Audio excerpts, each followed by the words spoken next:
O mundo ocidental é construído em cima da sabedoria e tradições dos gregos antigos. O que sabemos deles baseia-se em lendas e anedotas. Os gregos são famosos não só por seus guerreiros, atletas e deuses da mitologia, mas pelo panteão de filósofos. Embora não procurassem soluções com aplicações práticas, eles mostraram o mundo com uma abordagem científica. Ao se perguntarem sobre questões chaves do tipo de onde viemos e para onde as coisas vão, ou como as coisas funcionam e por quê, os antigos gregos foram os primeiros da história a olhar o mundo à sua volta com olhos inquiridores. Sua busca por uma compreensão das leis da natureza propuseram um mundo separado dos deuses. Isso deu início a uma nova era de pensamento racional que levou ao nascimento da ciência e da tecnologia. Esse é o legado da sabedoria dos gregos. Sabedoria e antiguidade. Os gregos.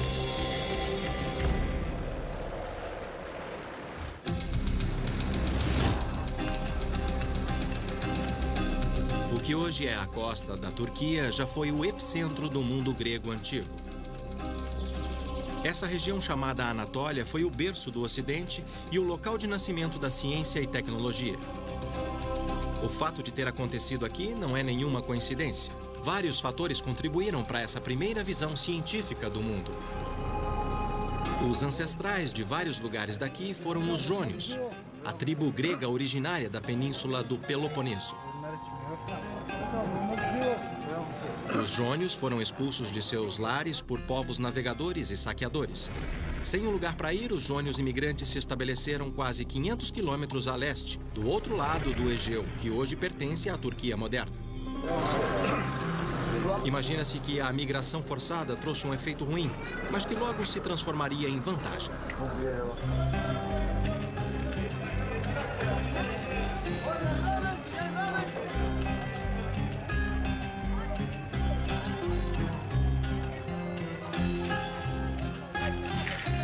Vagando por uma terra estranha, os jônios abandonaram suas crenças e seus ancestrais.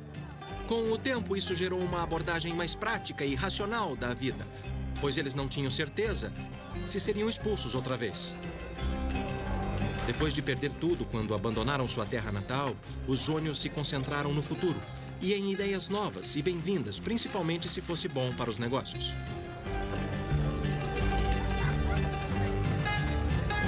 Graças à sua localização, comércio e portos, os jônios aproveitavam as ideias de qualquer um, fossem egípcios, babilônios, persas ou mesopotâmios.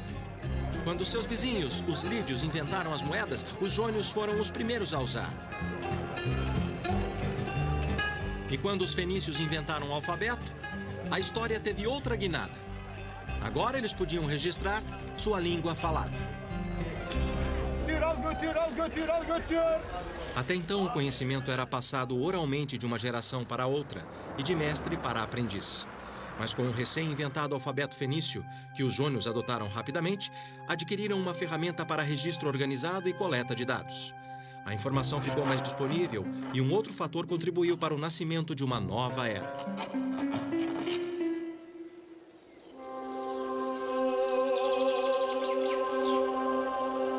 Até aquela época, o mundo acreditava ser regido por deuses que expressavam sua fúria através de fenômenos naturais, enchendo os antigos de medo.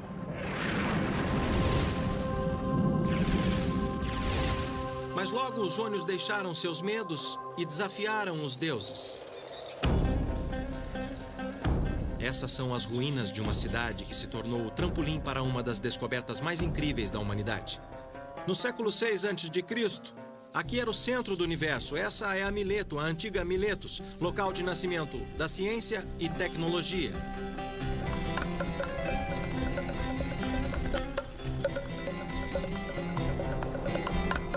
Encravada na colina, o horizonte acena. Livres de seu passado e arrastados para a prática, os jônios devem ter observado. Eu soube de um cidadão de Mileto que viajou pelo Mediterrâneo e tornou sua cidade famosa. Seu nome era Tales. Em suas viagens, ele juntou não só riquezas, como informação. Até onde sabemos, Tales foi a primeira pessoa a descobrir as leis da natureza. o que fez dele o primeiro cientista e o descobridor das ciências naturais. Suas observações revolucionárias e intuição provaram que havia ordem no mundo, não um mero caos criado pelo capricho dos deuses. Durante suas viagens, as mais notáveis para o Egito, Tales combinou suas observações com as deles. Sua intuição o levou a crer que o homem não estava à mercê dos deuses e que a natureza operava como um mecanismo, uma máquina que seguia suas próprias leis. Leis que tornavam as coisas previsíveis, e Tales era faminto de aprendê-las. Peritos acreditam que ele reuniu dados dos ciclos das estrelas, lua e sol dos antigos egípcios e babilônios. Tales descobriu um padrão, e quando ele o aplicava para prever os fenômenos naturais, ele se tornou a primeira pessoa na história a prever um eclipse, o que deve ter realmente chocado o mundo antigo. Isso não provava que a natureza tinha leis que não eram regidas pelos deuses? Tales desafiou os deuses e logo desmistificou o mundo. Ele deixou de lado a tradição e, num esforço para entender as leis, fez uma pergunta crítica: por quê? Isso se tornou o fundamento da ciência. Mas Tales também provou que conhecimento teórico tinha valor prático. Tanto naquela época como hoje, azeitonas e azeite de oliva eram os produtos mais exportados da Jônia. Tales desconcertou seus contemporâneos quando previu uma colheita particularmente abundante, muito antes que alguém pudesse perceber. Fazer isso era tão presunçoso quanto prever o humor dos deuses. E para mostrar que falava sério, Tales comprou todas as prensas de azeitonas da região muito antes da época da colheita. Não sabemos como ele fez isso, mas sua previsão se tornou realidade. Então, todos os fazendeiros tiveram que ir até Tales para prensar a azeitona e receberam sua primeira lição sobre o valor da ciência.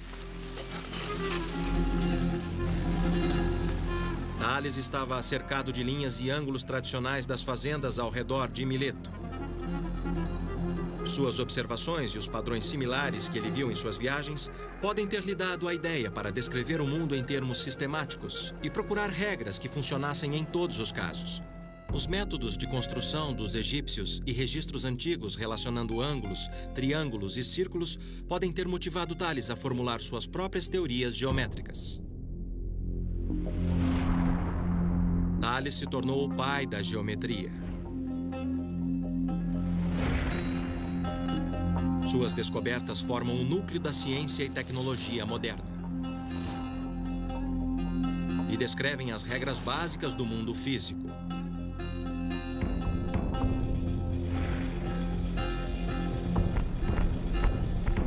Minha parada seguinte foi em Priene, cidade a poucos quilômetros de Mileto, onde os gregos levaram a geometria para um nível literalmente novo. Esta é a obra mais impressionante da engenharia. Eu não acredito que alguém quisesse construir uma cidade em uma colina.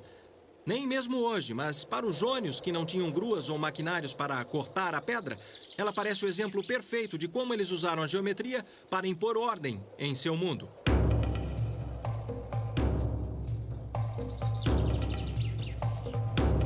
Acredita-se que no século IV a.C., cerca de 4.000 pessoas viviam aqui. Para organizar a cidade e deixá-la linda, os gregos usaram um sistema de grade. Ninguém sabe ao certo como eles criavam os quarteirões. Uma teoria diz que os arquitetos da cidade estabeleciam 2 quadrados nos cantos e estendiam para as laterais com cordas e cravos de madeira. Ao medir as diagonais do retângulo resultante, determinavam se os quarteirões tinham lados iguais. 2.500 anos depois, ainda usamos o sistema de grades. Ele define a maioria das cidades e centros americanos. Mas os jônios aplicaram o sistema de grades impiedosamente, ignorando as inclinações dos penhascos, a fim de estabelecer o traçado da cidade ao longo do acesso norte-sul. Assim, usavam o sol para aquecer a cidade no inverno e otimizar a circulação de ar da cidade para resfriá-la no verão. Isso foi demais.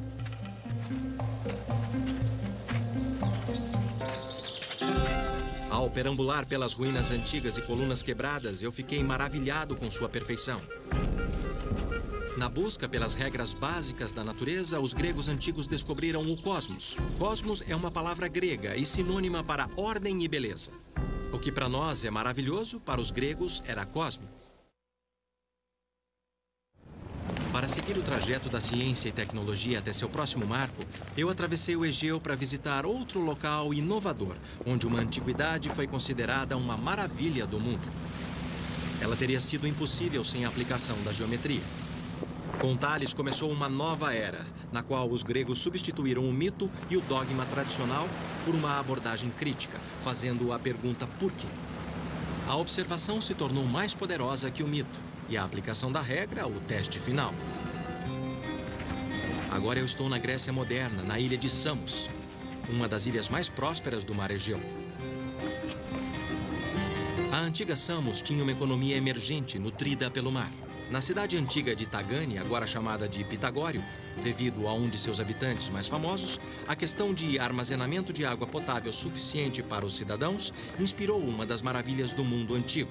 Ela fica embaixo dessa montanha. Acreditem ou não, eles usaram a geometria para construir túnel. Eu estou no túnel Eupalinos, chamado assim em homenagem a um engenheiro que o projetou. Por volta de 522 a.C., os antigos o cavaram através do Monte Castro. A água era trazida de uma nascente até a entrada norte do túnel. Com cerca de 2 metros de diâmetro, ele percorre um trajeto de 1000 metros através de calcário puro. Mas o interessante é que ele foi cavado dos 2 lados. Você pode não achar nada demais, mas foi fantástico as 2 partes se encontrarem no meio. Um pouco mais à frente fica o ponto onde as 2 metades do túnel se encontram. Infelizmente, nenhum registro sobreviveu para mostrar como Eupalinos fez. Hoje, a maioria dos cientistas concorda com as teorias de Herão da Alexandria, que viveu no século II a.C. Ali, Herão descreve como Eupalinos fez. Os engenheiros antigos mediram a distância em volta do Monte Castro usando ângulos retos. Ou a distância leste menos a distância oeste era igual a um lado de um triângulo retângulo. A soma das distâncias norte e sul era igual ao segundo lado. E a linha ligando os 2 lados era igual ao trajeto proposto do túnel. Ao estabelecer 2 triângulos menores alinhados em cada entrada, Herão acreditava que eles usavam marcadores para manter o trajeto do túnel. Infelizmente, o trecho do meio do túnel, onde as 2 partes se encontram, está fechado por medo de um desabamento. Mas me disseram que a precisão das medidas é espantosa. O desvio é de apenas 90 centímetros na vertical e 6 metros na horizontal.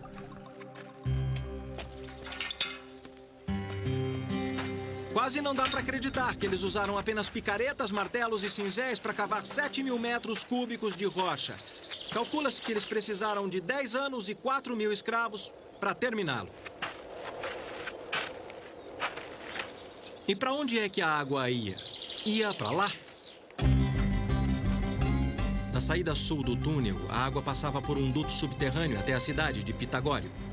A cidade que ficou famosa não apenas por suas águas refrescantes, como também por seu filho mais famoso, Pitágoras. Ele dizia que conheceu Tales quando era jovem. E como Tales, Pitágoras era um observador ávido. Mas Pitágoras também era músico. Ele tocava lira, um instrumento grego tradicional. A música era e é parte da cultura grega. Observação combinada com música e matemática levaram-no a uma importante percepção. Ao fazer experimentos com apenas uma corda, Pitágoras reconheceu uma relação espantosa. Algumas pessoas consideram Pitágoras um dos homens mais importantes que já viveu. Tudo começou com seu famoso experimento no monocórdio, quando ele abriu os olhos para um fenômeno espantoso. Ele descobriu que o tom de uma corda dedilhada correspondia à sua extensão, e esta é a parte crítica em uma razão que podia ser expressa em números. A teoria de Pitágoras era de que havia uma relação entre os intervalos musicais e a extensão da corda. Ele ligou as consonantes musicais à razão matemática. Essa razão representa os diferentes tons musicais.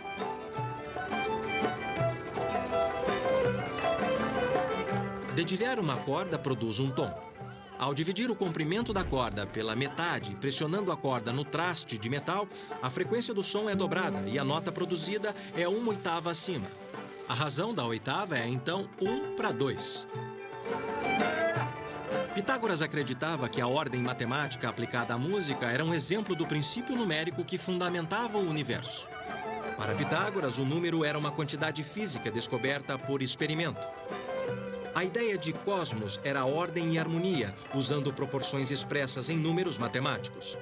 Pitágoras acreditava nisso, e muitos concordavam com ele, inclusive Einstein. O experimento com o monocórdio alimentou a crença entre os cientistas antigos que havia uma regra fundamental para tudo. O pensamento de Pitágoras sobre a harmonia ia além do cosmos. A beleza estava em todo lugar, e ele buscava harmonia nos princípios básicos da vida cotidiana. Em suas escolas por toda a Grécia, Pitágoras dava seminários de harmonia interior, seguindo a teoria de uma mente sã em um corpo são. Inspirado por Pitágoras, fiquei intrigado com o começo da medicina ocidental como ciência, outra área que os antigos gregos mostraram o caminho. Isso significava uma visita ao Peloponeso, o primeiro lar dos jônios, hoje a 1 hora de avião de Samos. Asclépio, antigo deus da medicina, era o ponto central de um culto que varreu toda a Grécia no século V a.C. Quase todas as cidades tinham um santuário de Asclépio dedicado à saúde de seus cidadãos. O renomado centro de cura que visitei em Epidauro foi o maior de todos. Ele era famoso por suas curas. Se você fosse deficiente, cego ou sofresse dos rins, este era o lugar para visitar. Evidências mostram que sacrifícios, orações, repouso, dieta, água limpa e ar fresco eram as principais receitas. Para mim, parece bom. Os santuários de Asclépio se tornaram os precursores das clínicas de saúde. Mas os gregos antigos também foram pioneiros na cura pelo poder da mente. Os Asclepíades eram populares por suas práticas psicanalíticas. Uma visita a Epidauro era para os gregos o que é um sofá de analista para nós. Esse teatro em Epidauro era um lugar famoso por aliviar a ansiedade. Seu tamanho já mostra o quanto o culto asclepíade da medicina alternativa era popular. Com 15 mil assentos, ele era quase do tamanho do Teatro de Atenas, que na época era o maior da Grécia Antiga. Ir ao teatro fazia parte da cura. Segundo os gregos antigos, pôr para fora suas emoções através de uma apresentação teatral tinha um efeito purificador. O teatro era mais que um lugar de entretenimento. Era um lugar de catarse. Estou 22 metros acima do palco e posso ouvir o som de um alfinete caindo, ou um fósforo riscado. A descoberta de como o som viaja influenciou o design do teatro. Funciona assim. Construído na encosta de uma colina, 55 fileiras de bancos inclinados são dispostos num semicírculo perfeito de 53 metros. Já que as ondas sonoras viajam em um movimento circular como as ondas na água, elas se irradiam de forma simétrica fora do palco. As ondas iniciais intensificam as outras conforme refletem da estrutura de pedra. Essa capacidade excepcional de reforçar o som explica a proeza da acústica superior. Seja explorando a psique humana ou construindo um teatro, os gregos antigos buscaram transformar as abstrações da natureza em regras que podiam guiar suas vidas. A dieta era uma grande preocupação, pelo menos nas classes elevadas. Essa era a fórmula de saúde de Hipócrates. Pessoas gordas ou que queriam emagrecer deviam fazer esforço com o estômago vazio e depois comer alimento nutritivo logo após o exercício. Devia fazer uma refeição por dia, não se lavar e dormir em sofá duro. E a recomendação mais espantosa era caminhar nu tanto quanto possível. Aqueles que queriam ganhar peso deveriam fazer o contrário. Era a sabedoria da antiguidade. Falar o quê? Atenas ecoa as conquistas de seus antigos fundadores como nenhuma outra cidade. Aqui, os atenienses antigos construíram seus templos mais sagrados, dando forma aos deuses, criando lares de pedra para eles. Enquanto apreciamos sua beleza exterior, os gregos antigos entenderam que a beleza tinha uma fórmula básica. Eles sabiam que o segredo da beleza era a proporção, que as gerações posteriores chamariam de seções douradas. Em outras palavras, uma linha reta é dividida em 2 segmentos diferentes para que a razão de toda a linha seja tanto para o segmento maior quanto para o segmento menor. Essa subdivisão é chamada de seção dourada. A mesma razão pode ser usada para criar um retângulo, como também um espiral natural, quando a porção de um ciclo é inscrito em cada seção do triângulo dourado. Para muitos, o espiral dourado reflete um padrão na natureza. A percepção das razões dos gregos levaram a uma das maiores conquistas arquitetônicas do mundo antigo. O Partenon foi lendário até mesmo na antiguidade.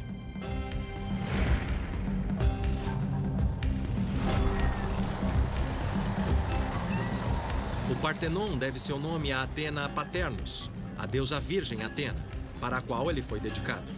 Atena era a deusa padroeira de Atenas e também da ciência e tecnologia.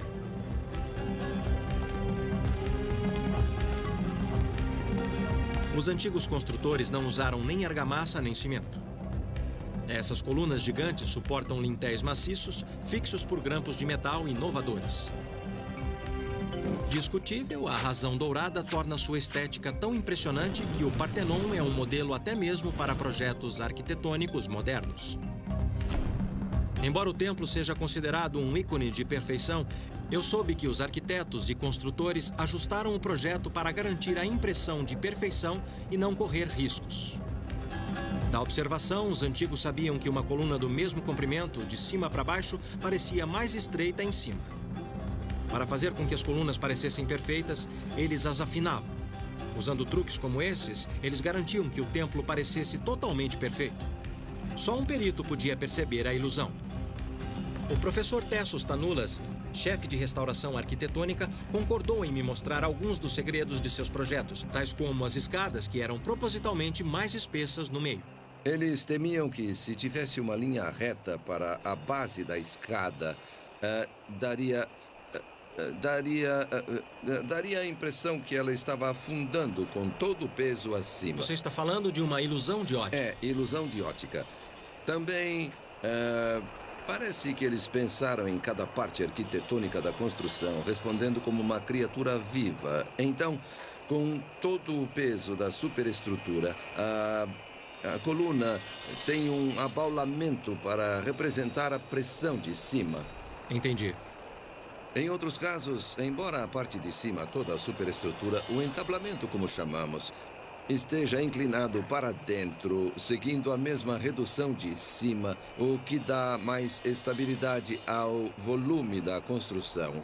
Cada fase dos frisos são ornamentos dos membros arquitetônicos, que estão inclinados para fora para que o desenho pintado pudesse ser visto de baixo.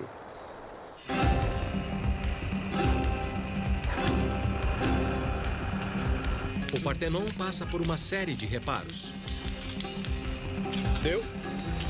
Graças ao milagre da ciência e tecnologia, ainda podemos apreciar sua glória. Ironicamente, na mesma época que esse templo foi construído, os gregos antigos também lançaram a base dessas máquinas modernas que agora o restauram.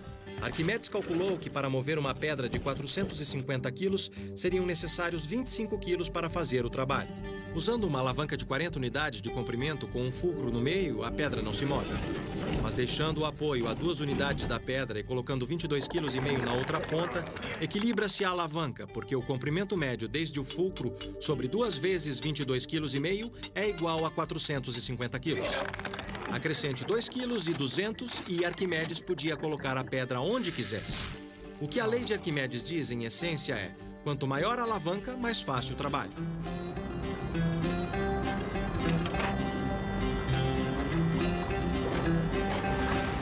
Gruas, polias, roldanas e roscas operam sob o princípio da alavanca. O que Arquimedes descreveu foi a lei da mecânica. De fato, instalações como Pireus e outros portos do mundo que dependem de máquinas têm uma dívida imensa com sua percepção.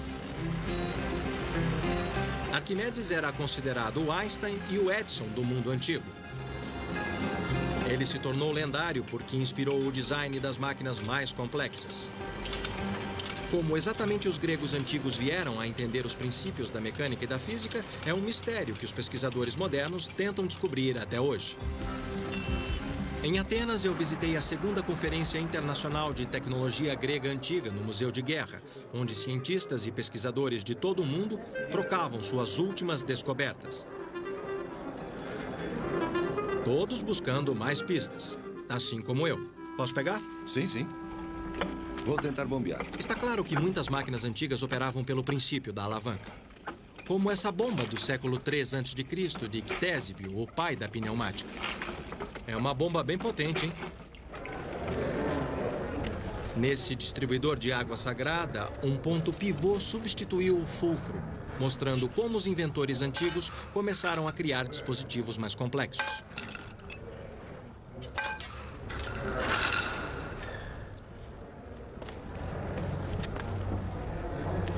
Enquanto Arquimedes aplicava seus princípios de mecânica em propósitos práticos. Este dispositivo é o parafuso de Arquimedes. É uma máquina simples, mas engenhosa. É simplesmente um plano inclinado em forma de um tubo plástico. Quando o parafuso vira, o plano, o tubo leva a água para cima. Lá vem ela. Os egípcios usaram o parafuso de Arquimedes para levar água do Nilo e irrigar seus campos. Hoje, muitos acham que Arquimedes foi o primeiro a dar o passo de máquinas simples para máquinas complexas. As evidências de que os gregos já desenvolviam máquinas complexas começaram a aparecer há apenas um século. Em 1901, encontraram um navio naufragado na costa de Antiquitera, uma das ilhas jônias ao sul do Peloponeso. Ele revelou pela primeira vez a enorme gama de ideias e conhecimento que os antigos tinham. As esculturas encontradas no naufrágio datavam do século I a.C. Ofuscada pela beleza das estátuas, os fragmentos de uma das maiores descobertas científicas da história passaram despercebidos até 1976. Essa peça amorfa estava coberta de vegetação marinha, mas radiografias feitas em 1993 revelaram uma engrenagem complexa por dentro. Com um mecanismo tão velho assim, foi uma surpresa encontrar engrenagens. Pensava-se que elas tivessem sido inventadas 1.500 anos depois. Logo, essa peça de aparência insignificante é um dos maiores achados tecnológicos. Corroída e esfarelando depois de ficar submersa em água salgada por 2.000 anos, sua corda e engrenagens apresentaram perguntas intrigantes aos cientistas. Em qualquer lugar do céu... Um desses cientistas é Michael Wright, pesquisador britânico que construiu uma réplica que ele apresentou nessa conferência. Esta é uma máquina extraordinária e complicada. O que ela faz? Bom, na minha opinião, é um planetário. Lembre-se de que era uma época em que as pessoas pensavam que a Terra era o centro do universo.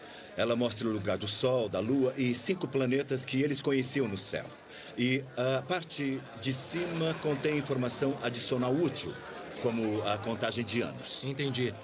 É tão complicado quanto parece. Quantas engrenagens tem aí? Quantas partes móveis ele tem? Chega a centenas. Na verdade, eu coloquei 76 engrenagens aqui dentro. 76 engrenagens? E essa é uma réplica exata do original? No original, eu encontrei 31 engrenagens. Tá. Mas você deve entender que para funcionar, para ter sentido, é preciso acrescentar muito mais. Tá certo. Porque está muito estragado. Entendi. Você desmontou pra gente e tá tudo espalhado na mesa. Então eu tenho certeza que você vai odiar a pergunta, mas podemos vê-lo funcionando? Sim. Você verá como funciona conforme eu monto todas as peças. Eu vou montar para você. Levou quase 20 minutos para montar tudo.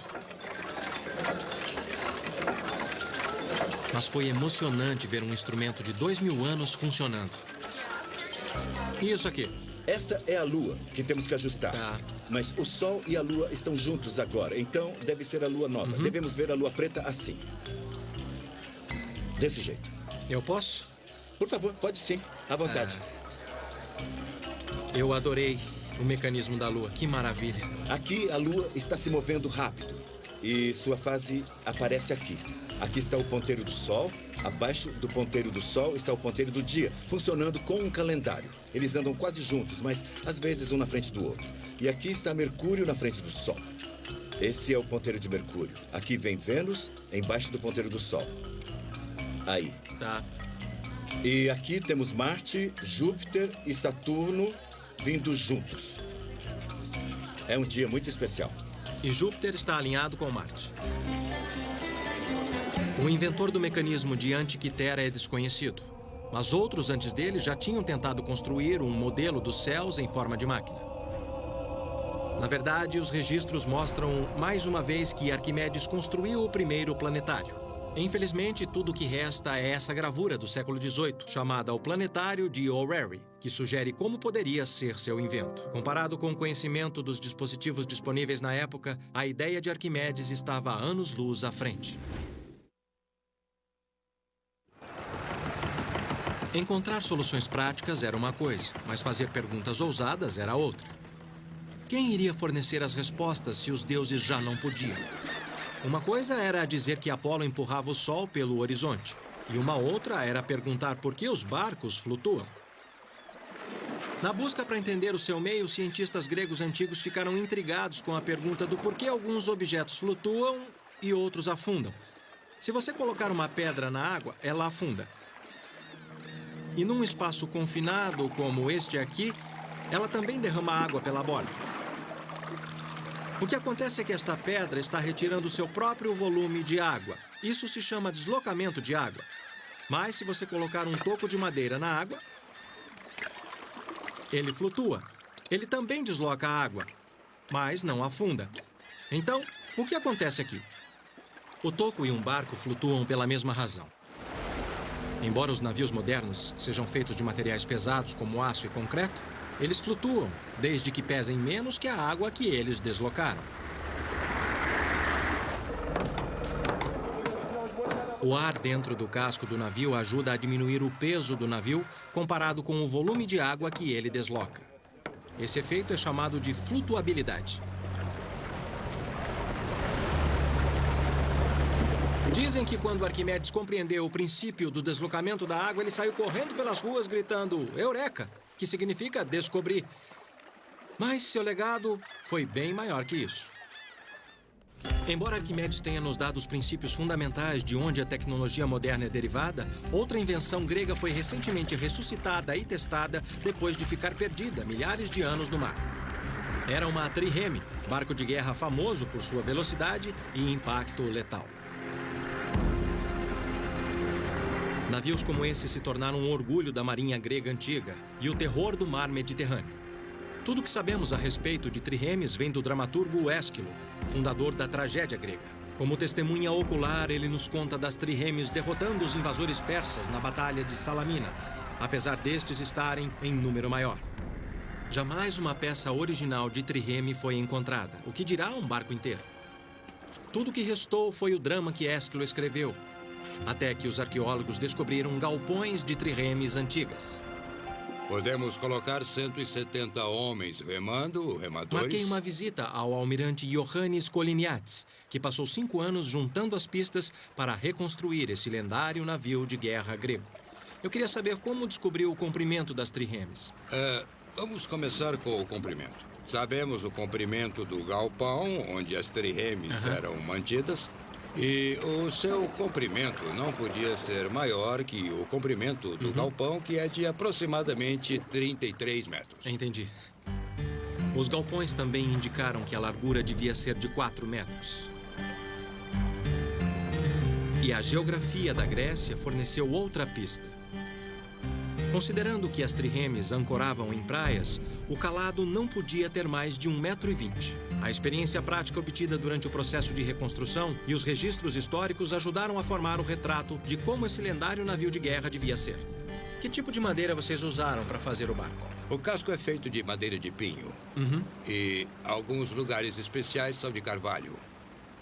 Das florestas da Ática, que eram cheias de pinheiros na época. Tá certo. Madeira de pinho e uma quilha rasa tornavam a trireme rápida e ágil, permitindo aos antigos deslizar sobre a água quase como um hidrofólio.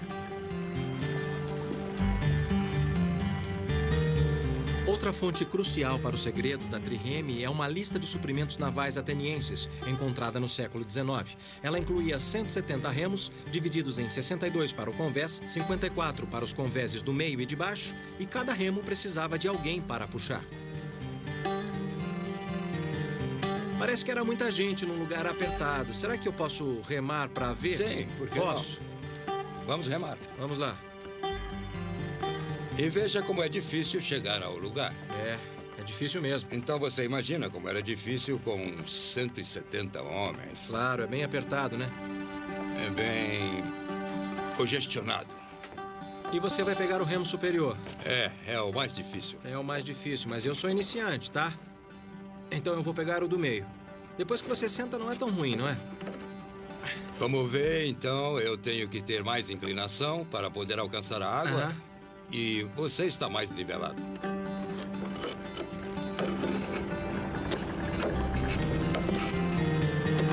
E eu faço muito mais força. Presume-se que funcionava assim.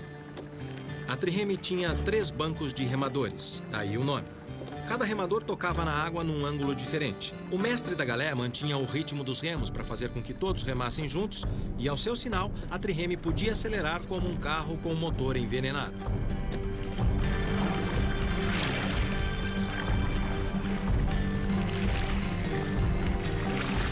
Usando todas essas pistas, o Olympias foi construído. E em 1988 fizeram os testes para ver se a réplica ficou à altura das triremes antigas. Uma tripulação de atletas e remadores profissionais foi treinada e entrou nas águas do Egeu. Nos testes, quanto tempo levou do arranque até a velocidade máxima? No arranque, durante o teste com a réplica, nós levamos 37 segundos. E qual foi a velocidade máxima que conseguiram atingir com uma tripulação treinada e todos os remos em força total?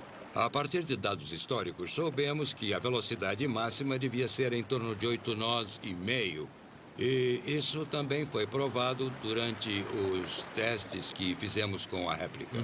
A nossa tripulação foi capaz de manter essa velocidade por aproximadamente meio minuto. Depois, eles já não tinham mais força para manter aí já ficaram essa exaustos. velocidade. Conforme o teste mostrou, a resistência da marinha grega permanece lendária. Mantendo uma velocidade de 7 nós e meio, que equivale a 14 km por hora, parece mais lendária que realista. Mas, por outro lado, esses eram navios de guerra, e sua velocidade era uma questão de vida ou morte. Mais velocidade significava maior impacto, e velocidade era crucial para a principal arma da trireme, o esporão de bronze. Forjado por ferreiros gregos antigos, ele era usado para partir os barcos inimigos ao meio. Era feito de bronze e era a arma principal. E o esporão exercia uma força no barco inimigo na ordem de 65 toneladas. Então, toda essa força, 65 toneladas, eram concentradas nesse ponto. É, isso mesmo. Velocidade e agilidade fizeram da trireme uma arma devastadora. E dos gregos, os mestres do mar. A vitória no mar era reforçada pela engenhosidade em terra. Havia outra inovação grega antiga, que fornecia uma força avassaladora por terra. O mar Mediterrâneo trouxe prosperidade para os gregos antigos, mas também trouxe conflito. Quando um povoamento grego do outro lado do Mediterrâneo ficava em perigo, a distribuição de frotas de trireme era crucial para a manutenção do controle. Eu soube que parte dessa solução inovadora sobreviveu. Para chegar a esse local, eu andei 7 quilômetros pelo canal de Corinto construído no século XIX. Ele corta uma faixa de terra que divide o continente grego e a península do Peloponeso. Os antigos chamavam esse istmo de Corinto dos Mares Gêmeos. A ideia para um canal nesse ponto estratégico tem mais de 2000 anos.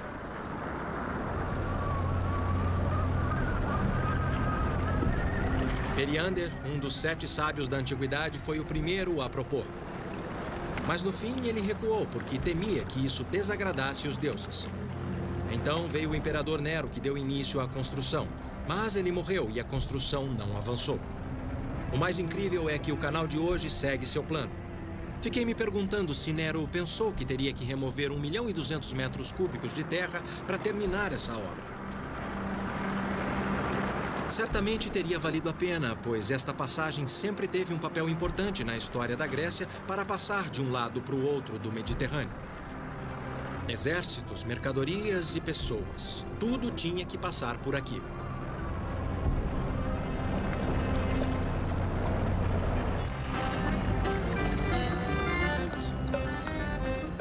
E foi lá atrás, no século VI a.C., que o tirano de Corinto, Periander, construiu o Diolcos em vez de um canal. Pouco restou, mas registros antigos descrevem como um par de trilhos encravados em uma estrada pavimentada paralela ao canal moderno.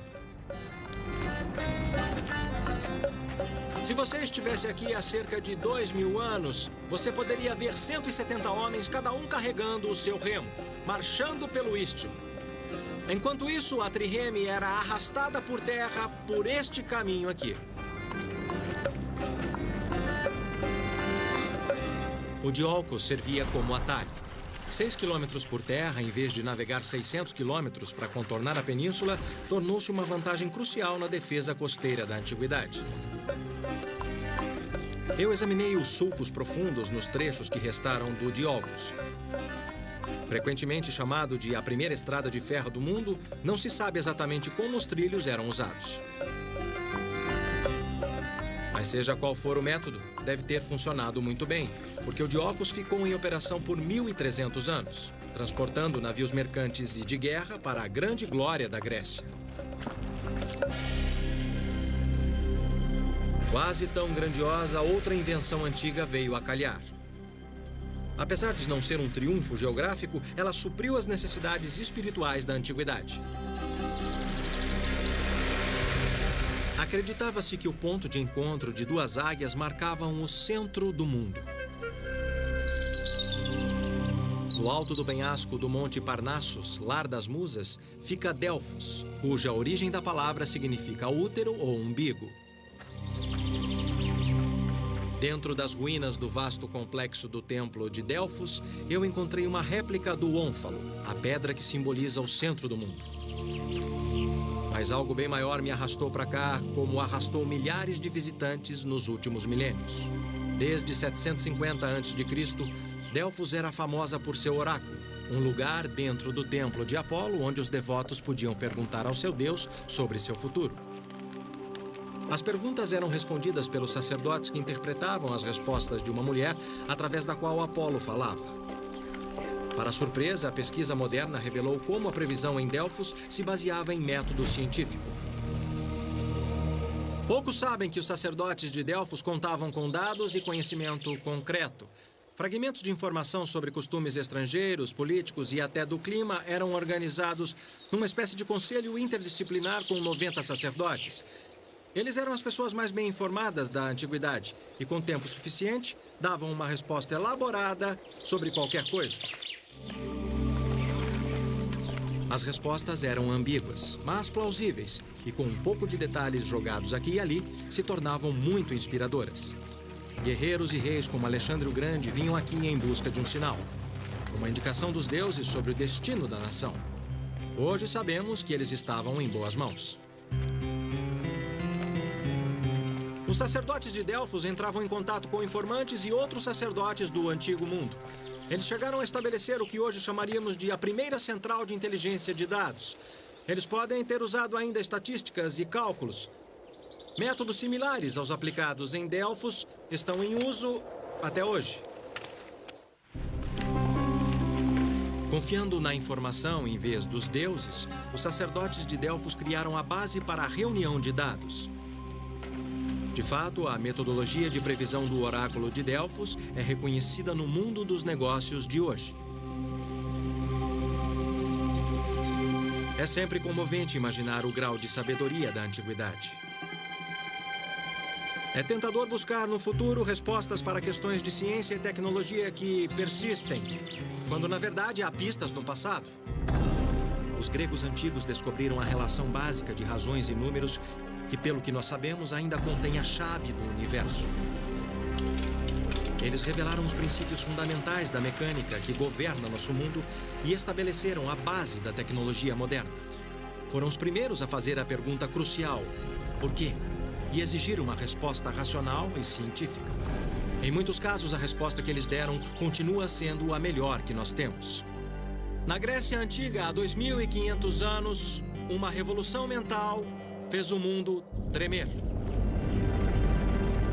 E com isso, os gregos abriram nossos olhos, não apenas para as leis básicas da natureza, mas para um mundo e o universo distante.